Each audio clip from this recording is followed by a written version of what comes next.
I work as an English as a second language teacher, and occasionally I'll do reviews of books on this channel related to the teaching of English as a second language. So if this is not of any interest to you, I will catch you on the next review. But this book is Teaching ESL, EFL, Reading and Writing by I.S.P. Nation. And of course, ESL stands for English as a Second Language. EFL stands for English as a Foreign Language. This book came out in 2009. It's by I.S.P. Nation, who I've often seen go by the name Paul Nation. Paul being the P in I.S.P., I believe it's one of his middle names. Apparently, maybe at some point in his professional career, he switched his pen name from I.S.P. Nation to Paul Nation. I don't know. But at any rate, this book is credited to I.S.P. Nation, even though you'll perhaps more often see this author referred to as Paul Nation. And he's quite famous in the field. I think his main areas are extensive reading and the teaching of vocabulary, if I'm getting that right. This book was recommended to me because of its connection with extensive reading. I read it in 2013 when I was teaching at a school in Cambodia.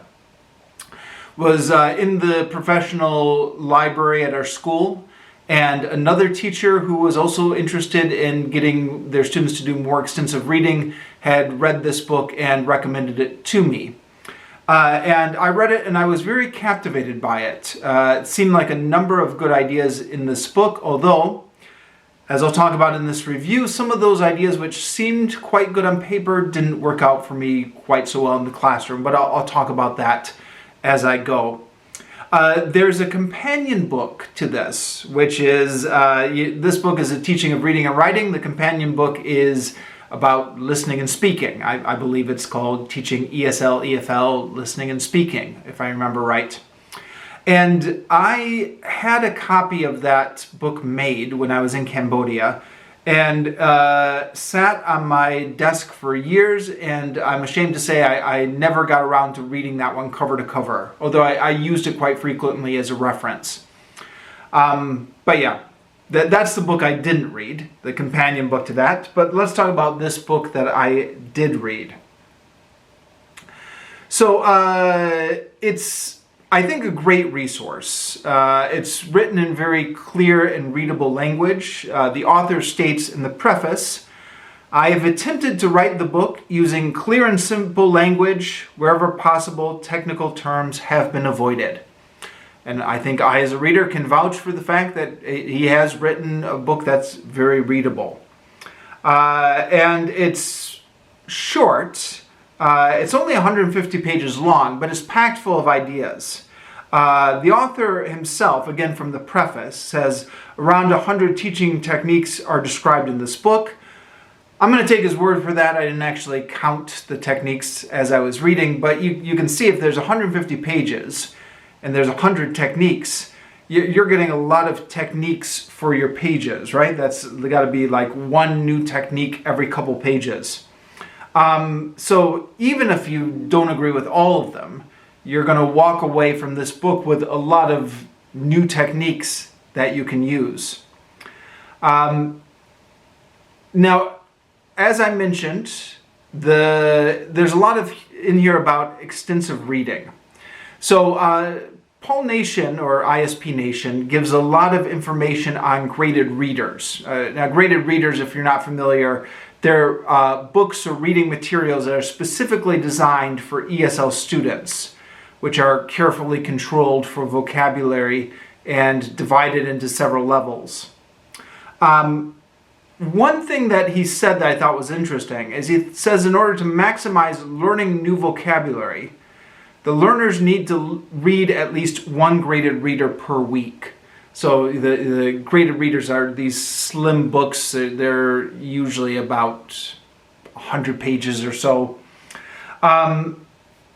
He says they need to read one a week. He says any less than that, and they won't encounter new words frequently enough to learn them. So in my classes, I was using graded readers at the time. I read this book in 2013. And I was doing like a chapter a class, and the classes would meet like twice a week, so we would get done with a graded reader like a month, one graded reader a month or something. So it's interesting, he says that they need to do it one graded reader a week in order to really learn the vocabulary words. Now, I didn't have enough class time to do that unless I would have changed the whole class into graded reader time. And that wasn't the intention of the class. It was a class that was meant to get the students speaking and practicing their English. So the solution then is to get the students to read the graded readers outside of class on their own time. And perhaps right away here you can see the problem is that for some students it is just impossible to get them to read outside of class on their own time. And perhaps becoming more so that way. I don't know. I feel like in 2013, when I was first reading this book, I was still having some success with getting students to read outside of class on their own. The last few years when I was teaching in Vietnam, it was just impossible to get students to read outside of class on their own. Now, granted, I was teaching a different group of students. It was a different country, it was a different setting, a different demographic, etc. But the reports that you're hearing from all over is that it's more and more difficult to get students to read these days, right? All over the world, I believe. So, okay. But yeah, anyways, moving on from that. Another good piece of practical advice is that Nation says when learners are using graded readers, they should read at least 5 books in each level before moving on to the next level. I didn't know that, but that's good to know when advising the students.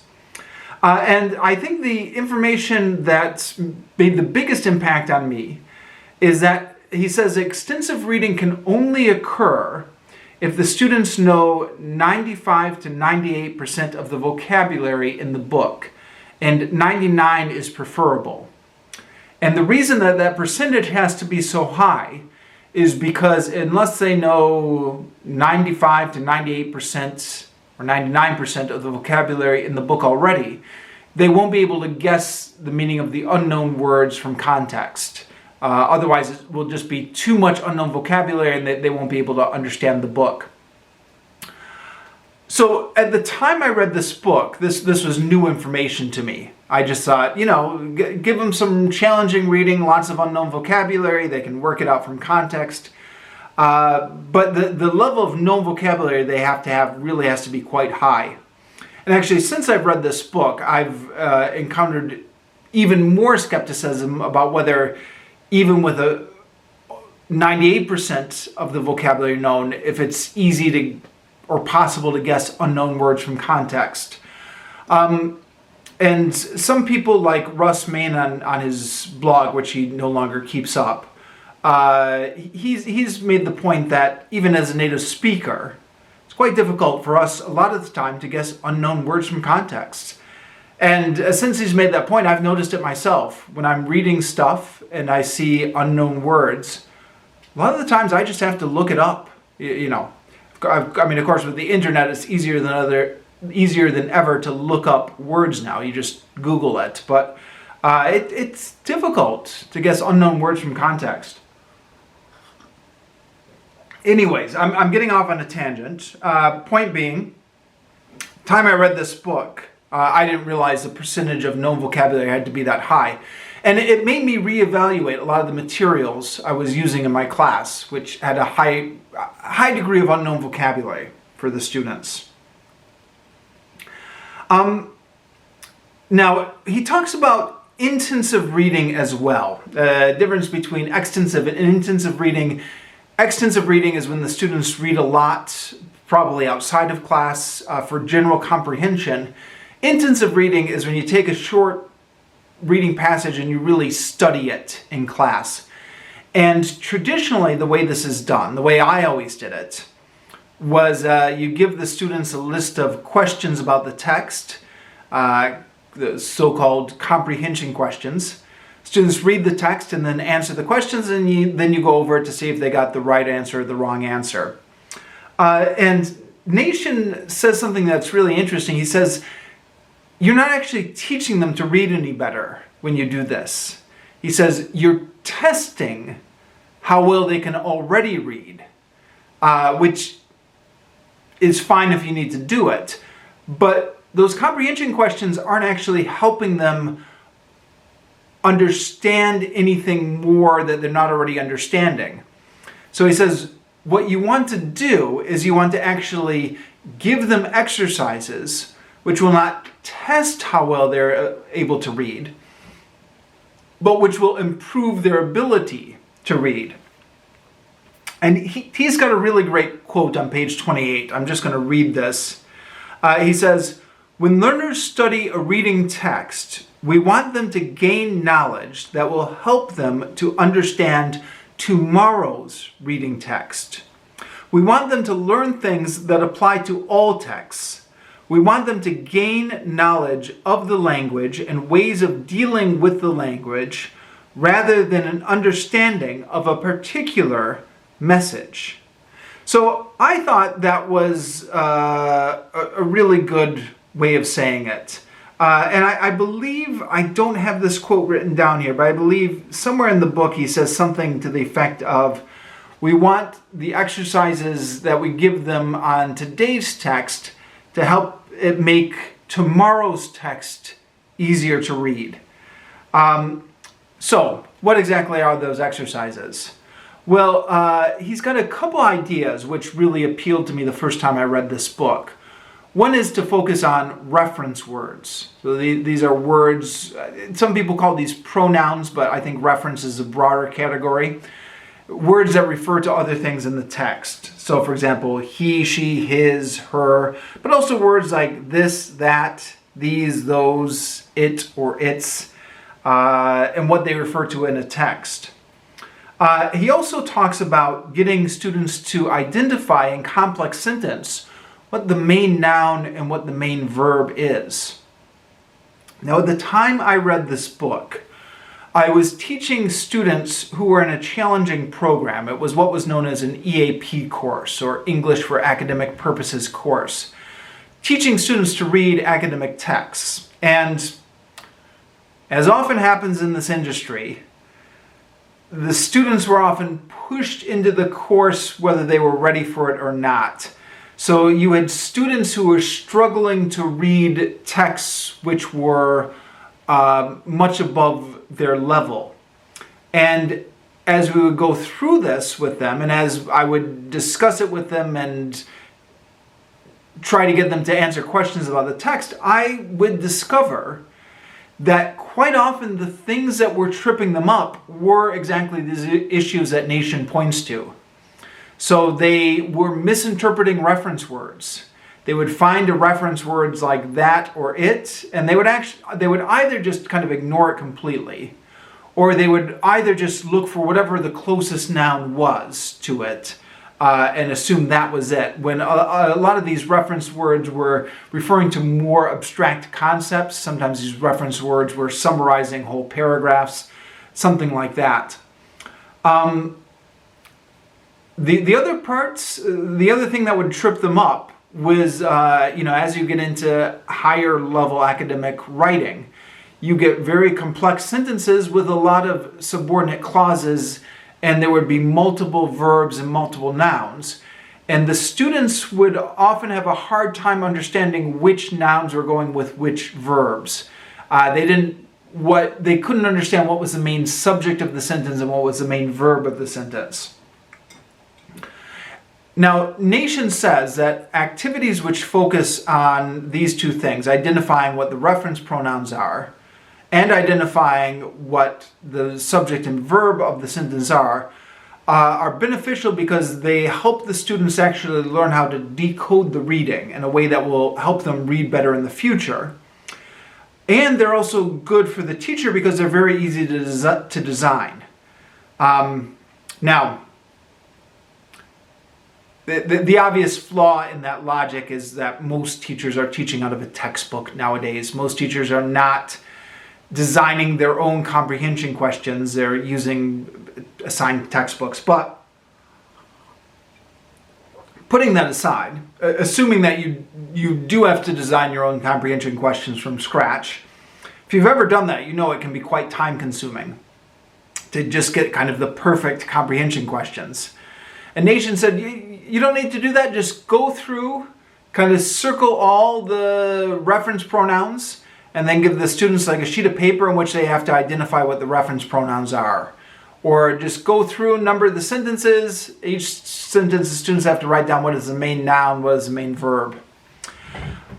And I thought, right, this is good advice. All this time I've been assigning my students comprehension questions, which aren't really teaching them how to become better readers. We're going to focus on these reference words and identifying the main noun and the main verb in these complex sentences. And I did these exercises. I did them a few times with different classes, and just about every time I did them, they fell flat. So, yeah, the noun verb one, the students hated this. And they hated it because it was way too easy for it, and they found it was patronizing. So they were kind of rolling their eyes and saying, oh, okay, this is a noun, this is the verb, and they were just kind of, this classic bored student thing where they were just going, and I never did that exercise again. And I know I just said that this kind of thing trips students up a lot, and it does trip students up a lot. But I think it's one of those things that maybe you only notice it when it's tripping students up. 90% of the time, the students are able to identify the main noun and the main verb in a sentence quite easily. When it trips them up, it becomes noticeable, and then you have to dissect that sentence with them.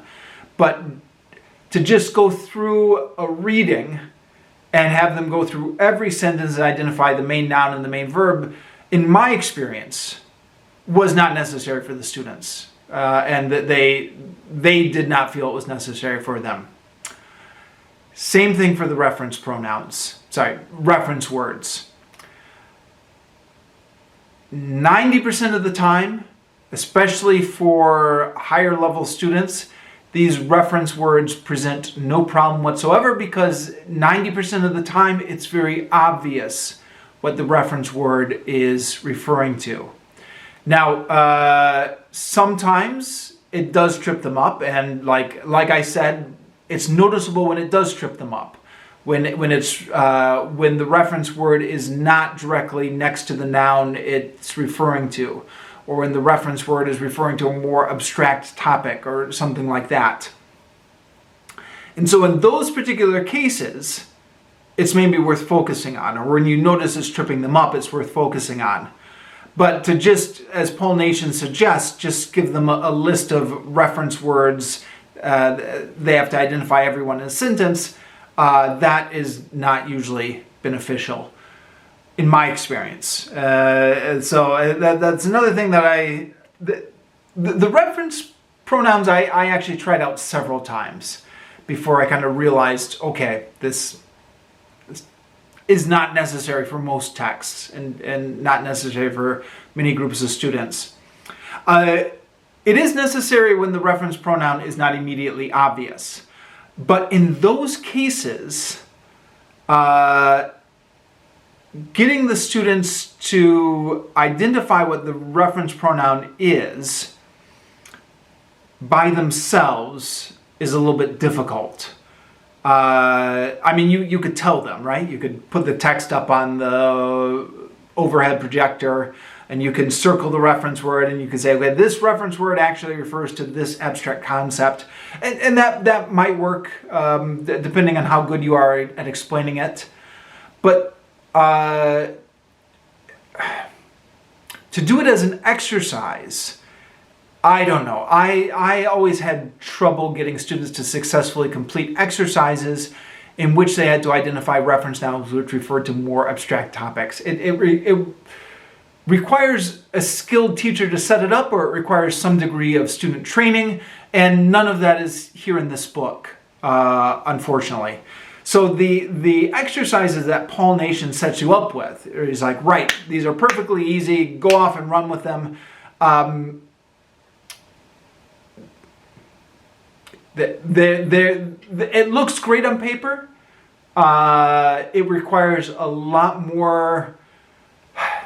It's either too easy for the students, or in the cases when it actually gets difficult for the students, it requires a lot more skill and maybe teacher training or student training than is evident from the pages of this book. So, was very enthusiastic about these ideas when I first encountered them. I've since discovered that they don't work quite as well. He also has some ideas on writing. Again, some of these I've discovered, well, let me go through them. One thing that he says, and this is on page 110, is that there's often a gap between the learner's knowledge and the knowledge required to do the task. And boy, this is something that I encountered a lot again when I was teaching this English for an Academic Purposes class, where the students were expected to write formal English essays, but just did not have the language to do that. Now, here's where I think Paul Nation really has a good idea. He recommends doing a number of guided task ideas, in which many of the aspects of writing are already completed for the learner, so that the learner only has to focus on one or two aspects of writing. So, for example, you could give the student a paper with the sentences already written, but in the wrong order.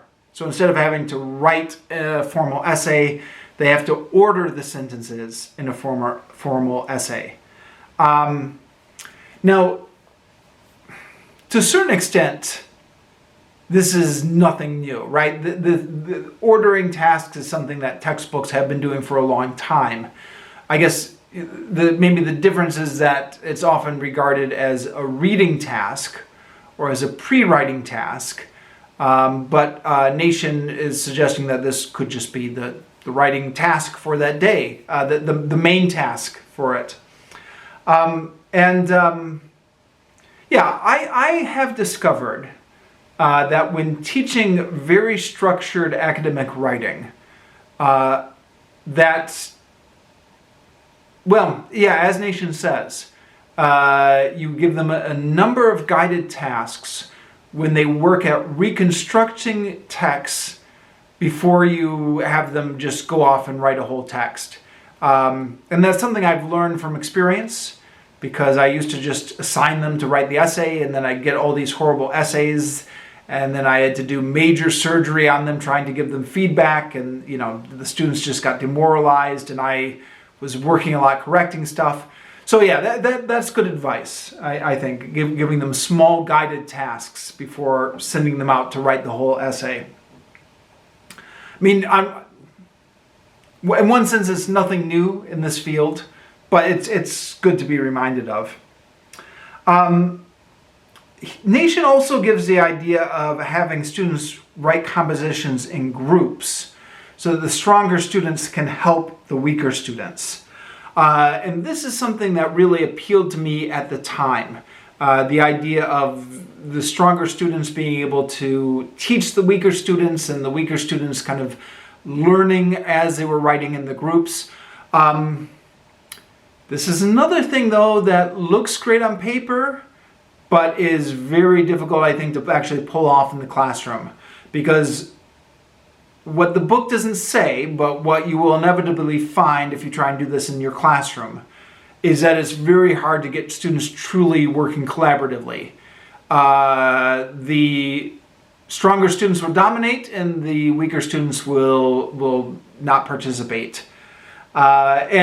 Especially since the rise of cell phones in classes, when I was teaching in Vietnam, I noticed this very blatantly.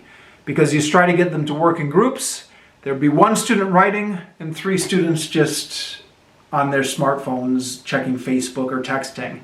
And you're like, no guys, you're supposed to work on this together. And again, maybe if you're a very skilled teacher at setting up collaborative tasks, or you do a lot of student training about how they can work together, maybe you can get this working. But, again, all of that stuff that you would actually need, all that training that you would actually need to get this to work in real life, it's not in the book. So it's a great idea in theory. It's not going to work so well in practice. It looks good on paper, like a lot of the ideas in this book.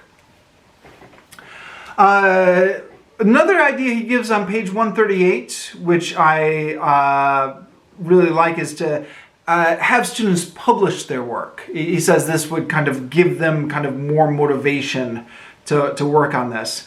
And this is something that I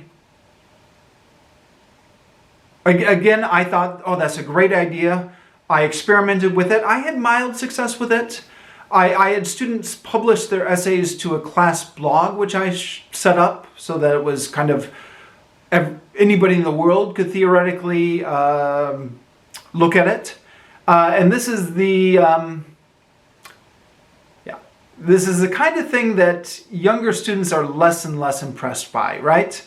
So, somebody from my generation, you'd be like, look guys, isn't this amazing? You can publish this on the internet and anybody can read it. And you are actually sharing your ideas with the world.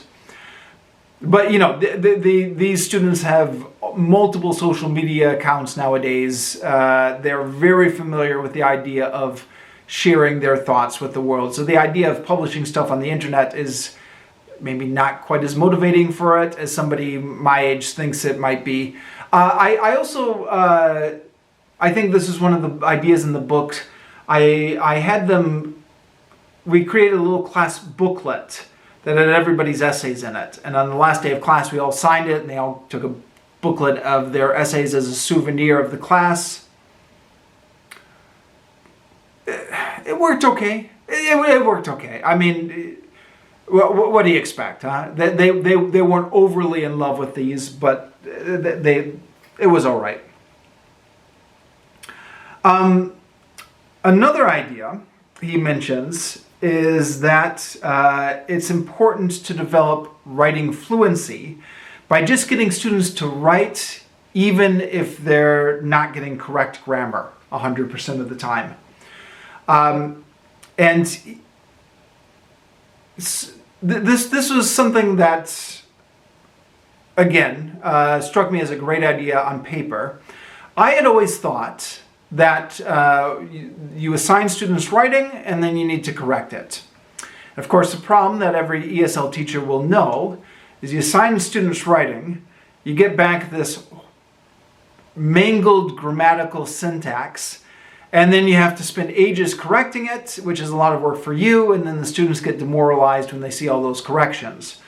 But, I thought, well, they need some sort of feedback, right? How else are they going to learn?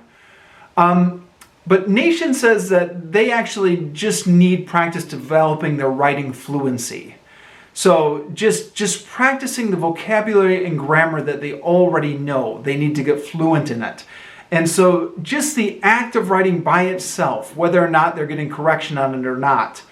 And so Nation recommends responding to the ideas in the writing rather than correcting the grammar. And it's something that I did for a bit in Cambodia and Vietnam until I got student complaints in Vietnam that I wasn't correcting their grammar. So I guess this maybe goes back to learner training or student training. I knew that it was good for them to just practice their writing fluency because I had read this book. But they were under the impression that they needed their grammar corrected to improve on their writing fluency. So as with a lot of the ideas in ESL or EFL, it's one thing if the teacher knows it, but you've really got to get the teacher and the students on the same page as this. I've got a little bit more I want to say about this book, and I'm going to run out of time because my camera is going to shut off at 30 minutes. So maybe I'll just make this a two-parter. I don't have that much more to say, but I've got a few more things I can say about this book.